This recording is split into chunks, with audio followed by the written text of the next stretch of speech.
Shalom saudara sekalian, kita akan melanjutkan merenungkan bagian firman Tuhan. Kali ini kita akan merenungkan Amsal pasal yang ke-22, ayat yang ke-22 sampai 23. Namun saya akan memulai dengan sebuah cerita saudara sekalian. Di Bangladesh ada seorang ibu yang sedang berada dalam kesusahan. Anak-anaknya sudah beberapa hari tidak makan karena mereka tidak mempunyai apa-apa lagi. Lalu seorang pria asing datang kepadanya dan menawarkannya sejumlah uang. Namun uang ini akan diberikan kepadanya jika dia mau menjual kornea matanya. Dalam keadaan yang tidak berdaya seperti ini saudara sekalian, ibu ini pun menjual satu kornea matanya. Dia kemudian berkata kepada jurnalis yang mewawancara dia. Dia mengatakan, "Tidak apa-apa, saya masih bisa hidup dengan satu kornea mata. Tetapi anak-anak saya tidak akan bisa hidup jika tidak ada perubahan." Miris ya saudara sekalian ya. Orang yang seharusnya ditolong malah dimanfaatkan demi mendapatkan keuntungan yang besar. Ini adalah satu dari ribuan atau bahkan ratusan ribu kisah orang-orang yang menjadi korban eksploitasi perdagangan organ tubuh manusia. Keadaan mereka yang miskin dan tidak berdaya ini dijadikan kesempatan dalam kesempitan bagi para sindikat pemburu organ tubuh ilegal. Nah, inilah dunia kita saudara sekalian. Dan ini nyata. Orang miskin, wong cili atau orang lemah yang seharusnya mendapat bantuan, mendapat pengayoman, malah seringnya menjadi sasaran empuk penindasan dan eksploitasi. Saudara, Tuhan sangat menentang orang-orang yang demikian. Firman Tuhan dalam Amsal pasal 22 ayat 22 sampai 23 mengatakan, "Janganlah merampasi orang lemah karena ia lemah, dan janganlah menginjak-injak orang yang berkesusahan di pintu gerbang."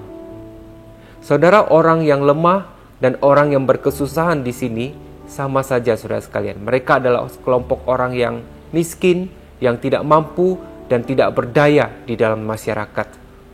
Firman Tuhan mengingatkan kepada kita, jangan karena mereka lemah dan tidak berdaya, lalu diperlakukan semena-mena, dimanfaatkan, atau diperlakukan tidak adil.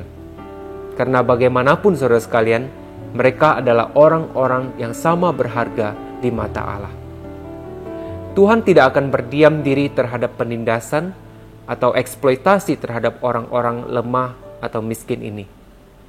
Ayat selanjutnya di ayat 23 mengatakan, "Sebab Tuhan membela perkara mereka dan mengambil nyawa orang yang merampasi mereka." Saudara, melalui Amsal ini kita terus diingatkan bagaimana kita seharusnya memperlakukan orang-orang yang lemah, baik itu lemah secara finansial, lemah secara fisik atau mental, ataupun status sosial. Jikalau dunia yang berdosa ini memiliki kecenderungan untuk selalu memakai kesempatan untuk mengeksploitasi kelemahan mereka yang lemah, maka kita dipanggil untuk membela mereka, sebagaimana Tuhan kita membela perkara mereka yang lemah itu. Janganlah karena seseorang adalah bawahan kita, bekerja kepada kita, lalu kita bisa semena-mena terhadapnya, merampas apa yang menjadi hak-hak yang seharusnya dia terima. Janganlah karena seseorang miskin, lalu kita bisa meremehkan dia, apalagi memanfaatkan keadaannya untuk mendapatkan sesuatu yang menguntungkan kita. Jangan karena seseorang sedang dalam keadaan sangat membutuhkan pertolongan, lalu kita memakai kelemahannya sebagai aji mumpung untuk mendapatkan keuntungan darinya atau memanfaatkannya untuk tujuan kita. Sebab jangan lupa, ada Tuhan yang berada di balik orang-orang yang lemah dan berkesusahan ini.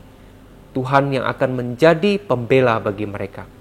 Mereka yang merampasi milik orang-orang lemah, berlaku tidak adil dan menindas orang yang berkesusahan, akan berhadapan langsung dengan Tuhan. Kiranya Tuhan menolong kita. Amin.